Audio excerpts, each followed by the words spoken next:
ज्या वयात आपण खेळ खेळतोय त्या वयात आपले माते पिते सोडून जावं. अरे ज्या वेळेस आपला बाप आपला मुलगा मारा संसार करावा आणि त्या वयात बापांना सोडून जावं, काय दुःख असेल. जे दुःख कोणाला घडलं मग जसं तुकोबारा धन्यता का म्हणतात. मग तुकोबारा यांची पत्नी तर अन्न करिता मेली महाराज. मग याला काय धन्यता आहे का.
मेली महाराज काय करावं, याला धन्यता मानावी.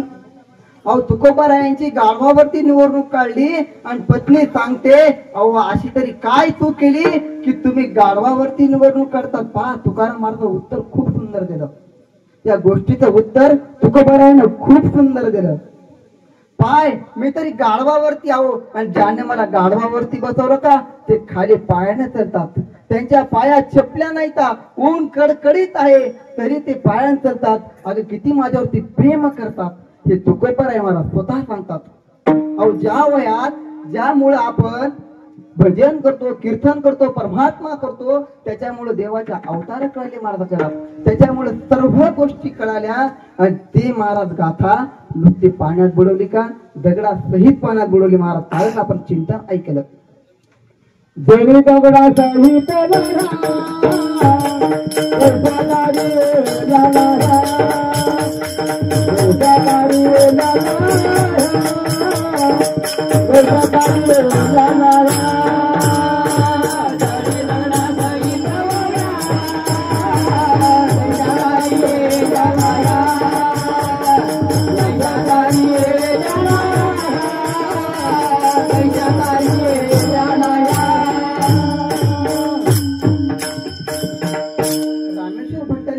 वह्या ताळल्यात, वह्या पाण्यात बुडवल्या महाराज आणि त्याच वह्याच्या दगडात सहित वरी आल्यात. काय ताकद होती दानोबाऱ्यामध्ये, तुकोबाऱ्यामध्ये माझ्या.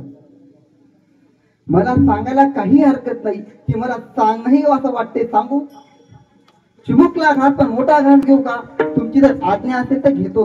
कारण तुकोबाऱ्याला सुद्धा धन्यता देतात. कशामुळं मला तर असं वाटत ज्ञानोबारा पांडुरंग परमात्मा धन्यता द्यावा. कशामुळं की ज्ञानोबाऱ्यासारखे तुकोबाऱ्यासारखे सत्य भेटणं महाराज मुश्किल आहे.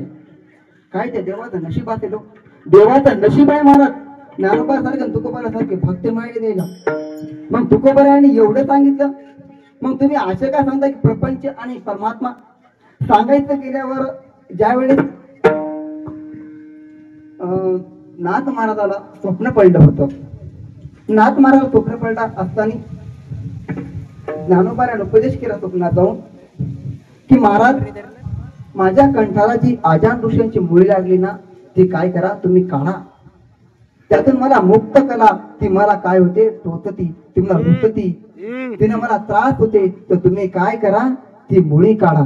महाराज नाथ महाराजांना असं ऐकल्याच्या नंतर ज्ञानेश्वर महाराजांना त्यांच्या स्वप्नात जाऊन उपदेश केला आणि सांगितल्या बरोबर नाथ महाराज आळंदीमध्ये आले आणि आळंदीमध्ये आल्याच्या नंतर नाथ महाराजांनी ती मुळी महाराज साईडला काढली. मग आता हे लोकायला सांगणं भूषण आहे का दूषण. हे लोकायला सांगणं काय बोलत राहा. मी तुमच्याच गावात नाही, तुमचाच मुलगा आहे, बोलत राहा. म्हणजे तुम्ही बोलले म्हणजे मला काहीतरी प्रश्न भेटतात.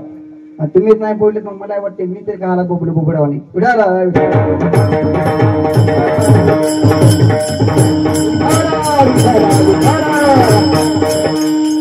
महाराज कोणी बोलत ते बोलत तुम्ही तरी बोलत. वा वा कारण तुम्ही बोलले म्हणजे जरा सोपं असतो ना. विठाल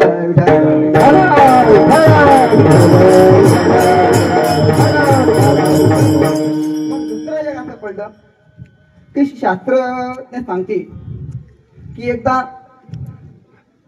विश्वांबर बाबाला स्वप्न पडलं की स्वयंभू पांडुरंग परमात्मा एका मूर्तीतून काय झालेला आहे, तो स्थापित झालेला आहे. एका रानावनामध्ये काय झालेलं आहे, प्रगट झालेला आहे. एका मूर्तीतून, ती मूर्ती कोण खोदली नाही किंवा कोणी दगडाने तयार केली नाही, अशी कोणतीच मूर्ती नाही. ती आपोआप काय झाली, त्या जमिनीतून वरी आली. मग असं कळल्याच्या नंतर विश्वंभर बाबाला असं कळालं आणि कळाल्याच्या नंतर विश्वंभर बाबांना सांगितलं की आपल्याला काय करायचं, तिथपर्यंत जायचं. तिथपर्यंत नुसतं जायचं का, दिंडी घेऊन जायचं आणि खोदायचं आणि त्या मूर्तीची काय करायची, स्थापना करायची. हे विश्वांबर बाबांनी लोकांना सांगितलं. मग आता हे विश्वांबर बाबाला सांगितल्यानंतर अशी तर बारकाईने जर पाहिल्यानंतर अशी जर कोणती वारी शुद्ध आहे, कोणत्या संतांची वारी शुद्ध आहे आणि कोणत्या संतांची वारी वैद्य आहे, हे दोन वारी असतात, एक शुद्ध आणि एक वैद्य.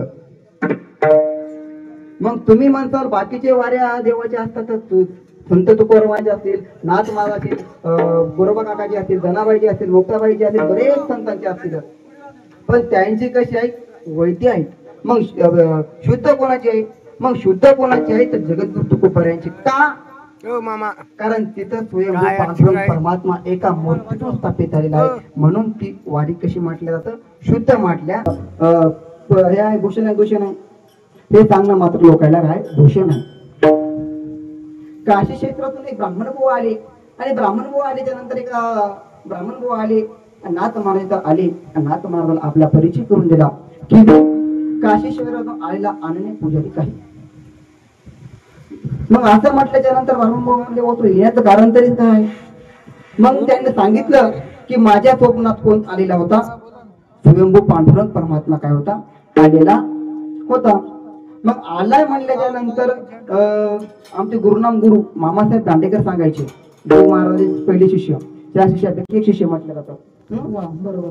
मग 4 शिष्य म्हटलं जातं. त्यांना पहिले शिष्य मामासाहेब दांडेकर म्हणतात की कीर्तनकाराच्या स्वप्नात मी कीर्तन करतोय, कीर्तनकाराच्या स्वप्नात जे कीर्तन करतोय त्याला काही स्वप्न पडतो का, नाही. आणि ऐकणाऱ्याची तर मुळीच नाही. मग याच्या स्वप्नात देव आला म्हणजे याची वेगळीच काहीतरी अनुभूती असायला पाहिजे. मग असं म्हटल्याच्या नंतर त्यांनी सांगितलं की माझ्या स्वप्नात देव आला. मग देव आल्याच्या नंतर म्हटल्याच्या नंतर त्याने पाय धरले, हट्ट पाय धरले. श्री संतांची या माता चरणावळी साष्टांग दंडवत घातल्यासारखा त्यांना दंडवत घातला आणि सांगितलं की माझ्या स्वप्नात पांडुरंग परमात्मा आलेला आहे. मग असं त्यांनी काय केलं, ब्राह्मण बुवानी त्या नाथ महाराजाला सांगितलं. मग नाथ महाराजाला सांगितलं असताना नाथ महाराजाला सांगितलं आणि सांगितल्याच्या नंतर श्रीखंडाच्या विषयात असलेला पांडुरंग परमात्मा तो नाथ महाराजांचं बोलणं ऐकत होता. स्वतः पांडुरंग परमात्मा सांगतात की ज्याच्या स्वप्नात देव येतो ना त्या माणसाचं काय करा, निश्चित दर्शन करा. 36 वर्ष झालं मी त्यांच्या इथं काय करतो, पाणी भरतो, कवाडाने पाणी. ज्याच्या घरी चक्र पाणी वाया कवाडाने पाणी भरायचे कोण, नाथ पांडुरंग परमात्मा. जगाचा मालक काय होते, त्याला काय कमी आहे, त्याला काहीच कमी नाही. तो जर म्हणला आता सूर्य उगते तर आता लगेच सूर्य उगते. तो जर म्हणला सूर्यच नाही तर सूर्यच नाही. जसं घुबड म्हणतो सूर्यच नाही, सूर्य आहे की नाही, सूर्य आहे पण त्याला दिसते का, नाही. मग तसं यातलं फक्त अनुमान आपल्याला काय होत नाही, दिसत नाही. विठ्ठल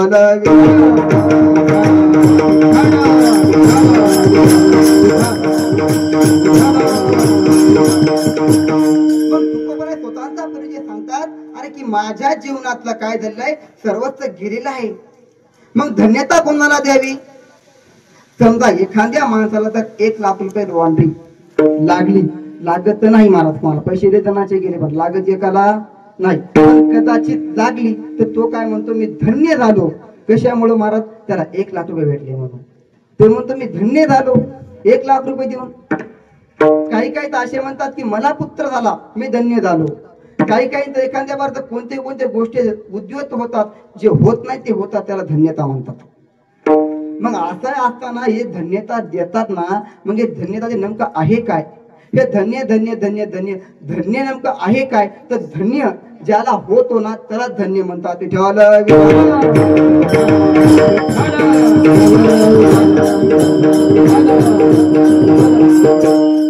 मग तुकोबाराय धन्यता देतात का? मग धन्यता देवा तुकोबाराची अशी अवस्था कशामुळं असायला पाहिजे का? अजिबात नाही. मग नाथ महाराजांचं पाहायचं गेलं तर खूप अवघड आहे. अहो नाथ महाराजांचे तर देव जर स्वतः पांडुरंग परमात्मा जर पाणी भरत असेल तर महाराज काय शाली असतील होते. नाथ महाराजांना शांती ब्रह्म एकनाथ महाराज कोणीच नाही. तर नाथ महाराजांना एका माणसाने उपदेश केला होता की बाळा की तुझ्या मुलाचे लग्न मी फुकट करील. तुझ्या मुलीच्या लग्नाचा जेवढा काय हुंडा आहे तेवढा मी देईल. फक्त एक काम करायचं. आता हुंडा द्यायला सगळ्या गोष्टी द्यायला काम कोणतं असतं? फक्त त्याने उपदेश केला होता की तू काय कर तर नाथ महाराजाला काय कर राग आणून दे. मग नाथ महाराज राग आणायचा म्हणल्यावर महाराज सोपं नव्हतं. नाथ महाराज राग तर येतच नव्हता. पण नाथ महाराज राग आला होता तर त्याचे काय झालं असतं? फुकट लग्न झाले असते. मग असंही झालं असताना मग नाथ महाराज चंद्रभागे नदीमध्ये गोदावरीमध्ये स्नान करायला गेले. मग स्नान करताना तो काय झाला नाथ महाराज स्नान करून आले. आणि स्नान करून आल्याच्या नंतर नाथ महाराज नेमक्या अंग पुसलं आणि कपडे घातले आणि तितक्यात आपल्या पायरीपाशी आली, मंदिरापाशी आली. आणि आल्याच्या बराबर त्यानं काय केलं महाराज? नाथ महाराजाच्या काय केलं? अंगावरती ठोकला महाराज. असा किती वेळेस परिक्रम घडला असेल महाराज? 1 2 3 4 5 6 7 वेळेस नाही तर 108 वेळेस महाराज घडला होता. तरी पण नाथ महाराज राग आला का?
मुक्त केलो.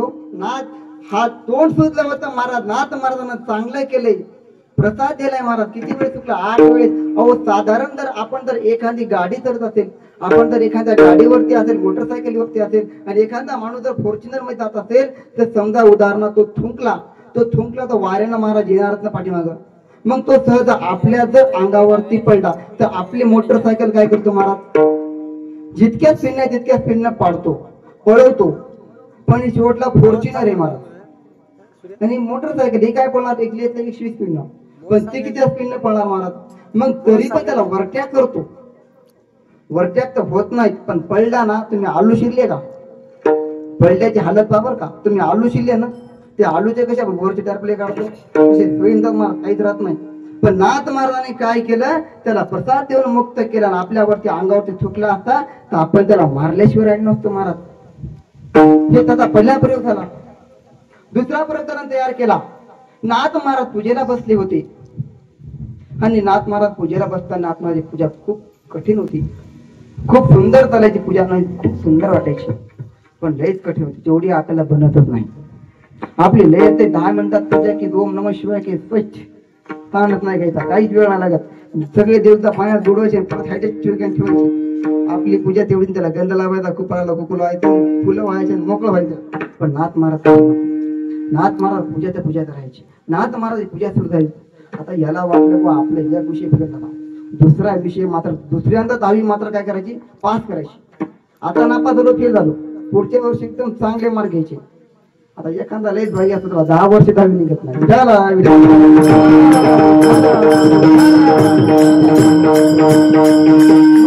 प्रयोग पुरा केला. दुसरा प्रयोग नाथ महाराजांना पूजा करू लागले. आणि पूजा करत असताना नाथ महाराज काय झाले, पूजा करू लागले आणि वरती येऊन बसला का नाही. पायात काय केले महाराज, चपल्या होत्या. नाथ महाराजाच्या मांडीवर जाऊन बसला. नाथ महाराज उत्तर पहा किती सुंदर दिलं.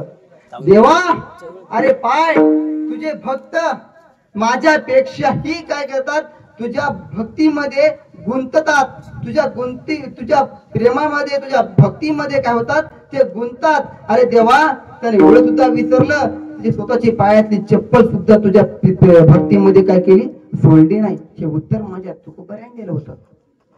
त्या पायातली चप्पल देवा, फक्त मी एकटा तुझी भक्ती करत नाही, तर सर्वजण तुझी भक्ती करतात. पाय हा माणूस, हा व्यक्ती, त्याने ज्या पायातली चप्पल सोडली आणि तुझ्या दर्शनाला आला. हे उत्तर तुकोबारायांचं आहे.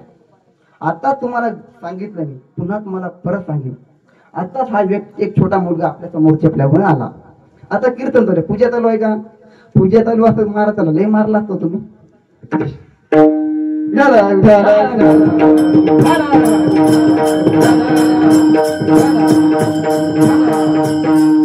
मग पूजा चालू होती महाराज.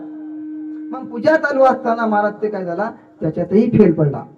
मग तिसरा प्रयोग सुरुवात केली. तिसरा प्रयोग नाथ महाराजांना सांगितलं. सर्व ब्राह्मण लोकांना महाराज काय दिलेलं आहे, आमंत्रण दिलं. जेवायला शुद्ध प्रकारे केलं होतं महाराज. सुंदर प्रकारे जेवाय होतं, जांबून गिंबून सर्व गोष्टी, बासुंदी, श्रीखंड. महाराज त्या पहिल्या काळात, आता पण आपल्या गावात करत नाही. त्याला म्हणतात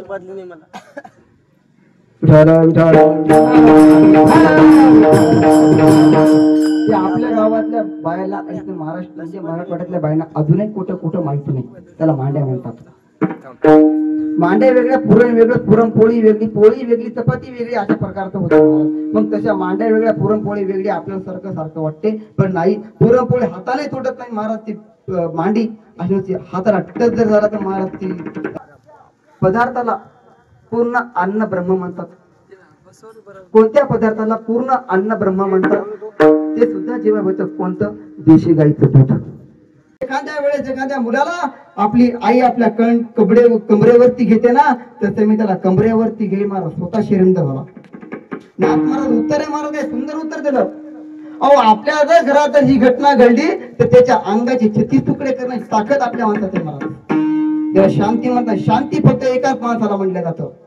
तुम्ही कितीही मोठे महाराज लोकांना शांती ब्रह्म एकनाथ महाराजालाच म्हटलं जातं. मग तसं सूर्य दिसत नाही, कोण म्हणते, घुबडे म्हणते. घुबडे म्हणते सूर्य दिसत नाही, पण त्याला दिसते का महाराज. मग तसं आपल्याला संचित दिसत नाही, आणि कोणाचं संचित कोणाला दिसत नसतं. संचित दिसतच नसतं, त्याला मानावंच लागतं. ते मांडलं, तुकोबाराने मांडलं, पण कसं, 2 शब्दामध्ये मांडलं जातं. जर तुम्हाला शास्त्रांच्या बद्दल सांगायचं म्हणल्यावर मला 2 शब्द पाहावे लागतात. एक प्रमाण आणि प्रत्यक्ष. प्रत्यक्ष प्रमाणात काही उदाहरणं दिलीत, काही काही गोष्टी उदाहरण सांगितल्या जातात प्रत्यक्ष गोष्टीमध्ये. आता प्रत्यक्ष म्हणजे काय, आता त्यानं प्रमाणे आणलं, प्रत्यक्ष आणलं, सोपं आहे. जी वस्तू आपल्या समोर ती दिसते त्याला प्रत्यक्ष म्हणतात. जास्त रोड घेऊ नका.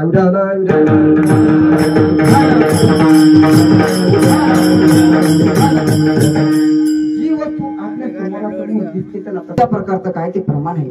मग तुकोबारे आपल्या संग प्रमाणाबद्दल बोलतात. तुम्हाला आता कसं काय सांगायले, आता तुम्हाला सांगितलं मी शब्दाप्रमाण. तुकोबारा यांच्या गाथ्यातला आपण अभंग घेतले ना, तो प्रमाणच आहे ना महाराज.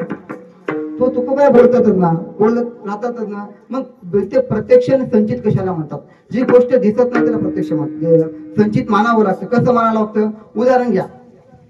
तर 2 माणसं असतील, एक आंधळा व्यक्ती असेल आणि एक त्याची काठी धरणारा व्यक्ती असेल. मग ते 2 जण खूप वर चढले, खूप लांब गेले. जवळपास त्यांचा अर्ध्या तासाचा टंगळला असेल.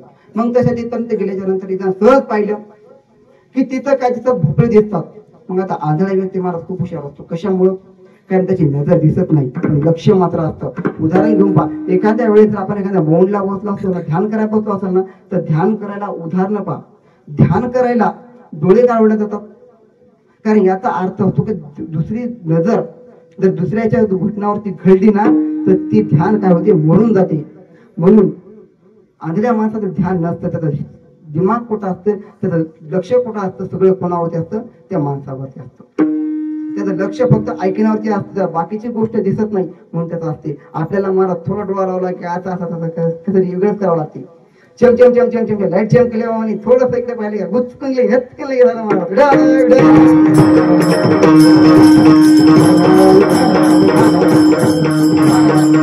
मग दोघं जण होते. एक आंधळा म्हणून 2 मिनिटं थांबा. आता तो म्हटला काय कारण बाबा 2 मिनिट थांबायचं.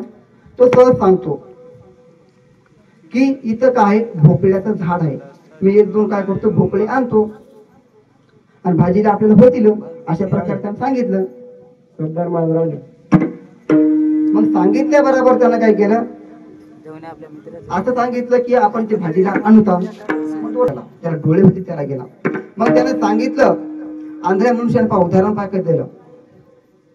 तिथं कोणी रक्षक आहे का, एखादा माणूस तिथं आहे का, शेतकरी एखादा उभा आहे का. तो म्हटला नाही. मग तो एखादा कंपाऊंड आहे का, तिथं तार कंपाऊंड असेल काय असेल आहे का. तो म्हटला नाही. एखादा कुत्रा कित्रा असेल का. तो म्हटला नाही. मग या अर्थी ते काय असणार, कडू असणार. त्या अर्थी काय असणार, ते कडू असणार. कारण का ज्या ठिकाणी कोणीच नसतं ना त्या ठिकाणी काहीतरी गोष्ट कडू असणार किंवा ती गोष्ट वेगळी असणार. ज्या अनुमान लावता येते तसं असते. जसं आपण एखाद्या वेळेस जर पाहिलं अनुमान लावण्याचे खूप उदाहरण दिलं तुम्हाला. अनुमान कशाला लावायचं, समजा आता तुम्ही एवढे जण इथं बसलेत. एखाद्या व्यक्तीने पाहिलं बघ काहीतरी कार्यक्रम चालू, काय कार्यक्रम असेल, एखादा गेला असेल का नाही, सप्ताह असेल म्हणून इथं काहीतरी कार्यक्रम असेल, हे अनुमान लावता येते. जसं सर्व माणसं एकत्रित होतात ना तिथं काहीतरी सप्ताह घडलाच पाहिजे, तिथं काहीतरी सप्ताह असायलाच पाहिजे, कीर्तन असायलाच पाहिजे. ज्या अर्थी एखाद्या माणसाच्या घरात जर गर्दी असेल ना त्या अर्थी समजायचं की कोणीतरी एखाद्या व्यक्ती चांगल्यापैकी गेलाय. ज्या अर्थी कोणीतरी एकदम गेलेला आहे त्या अर्थी अनुमान लावता येतं. मग तसं अनुमान भरपूर अनुमान लावता येईल. आता दिंड्याच्या बारे जर पाहायचं म्हणल्यावर तर पंढरपूरच्या बारीला अनुमान खूप लावता येतात.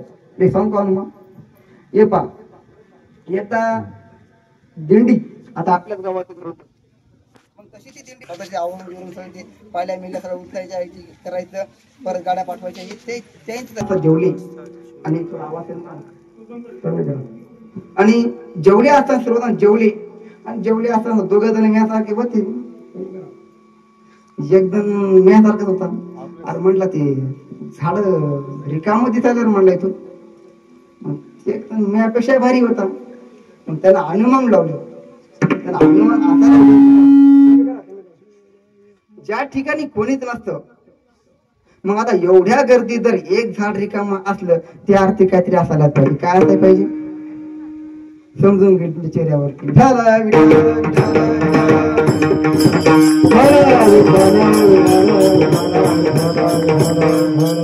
तसं अजून एक अनुमान लावता येईल. समजा एखाद्या मुलाला जर म्हणलं की आज कीर्तन आहे, कीर्तनात जाऊन बस, तुझा चेहरा कसा प्रसन्न असतो महाराज. एखादा मुलगा जर कीर्तनात आला त्याचा चेहरा कसा प्रसन्न असतो. आणि प्रसन्न असल्याच्या नंतर आपण तर समजतो टाळी वाजवते, भजन म्हणते, पण आपण समजतो की हे मनानं आलं तर चेहरा कसा आहे, प्रसन्न आहे, याला या गोष्टीचा काय नाद आहे. आणि महाराज एखाद्याला धर्मत आणलं ना तर महाराज थोडासा भाऊ वाटत नाही, ते बेकार असतं, भाऊ वाटत नाही. जसं त्याला दुर्मत आणलं ओढ बाबा बसत लागते तुला, इथं नाही बसल्यावर दिवसच उगत नाही. अरे नाही उगते बाबा, जाय तिथं बस. पण इथं कायला बघत करतो पुढच्या आपल्या येणार कशा करता हे अनुमान लावता येतात. मग हे संचिता कोणाच्या धन्यता दिल्या जातात. आपण त्याच्या प्रधान चरण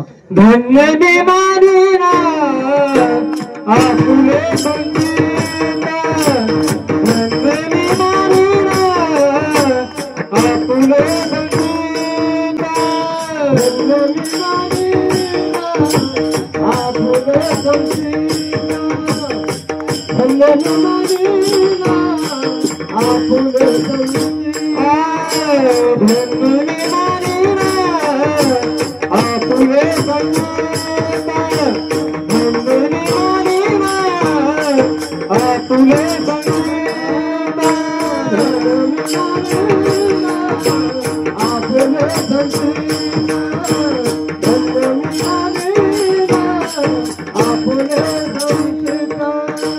राहिली सप्रीत तुझे नामे राहिली सप्रीत तुझे नामे धन्य मानी धन्य झालो आता अशी संदेवा आहे धन्य झालो आता अशी संदेवा आहे राहुल प्रेता तुझे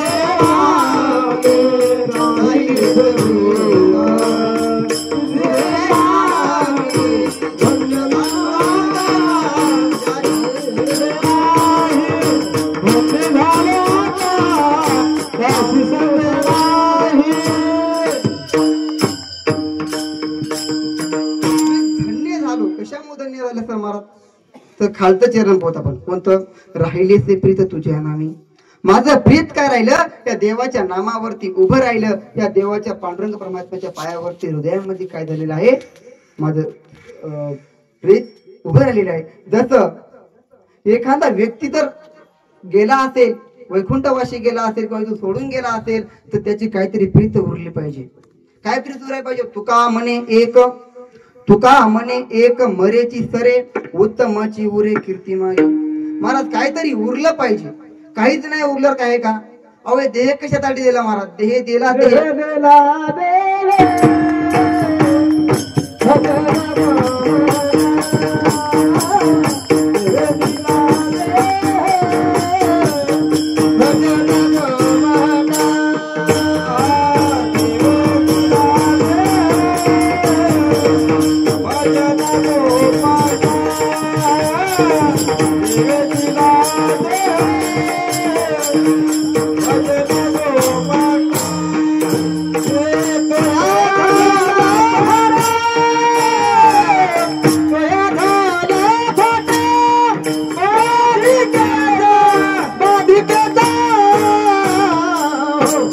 देवे दिला दे भजन गोमा देवे दिला दे भजन गोमा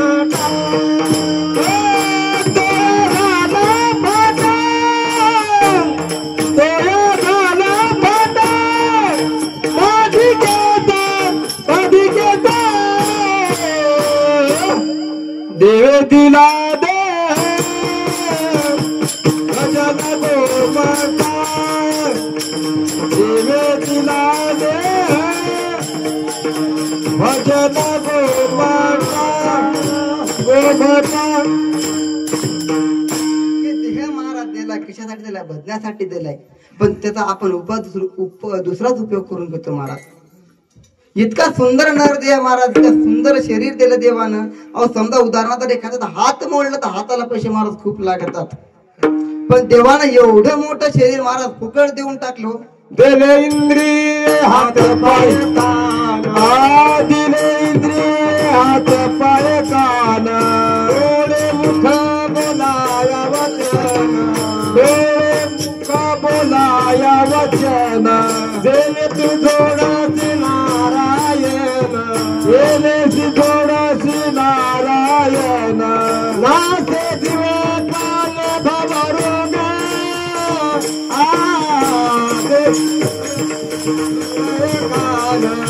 दिले इंद्रिय हात पाय कान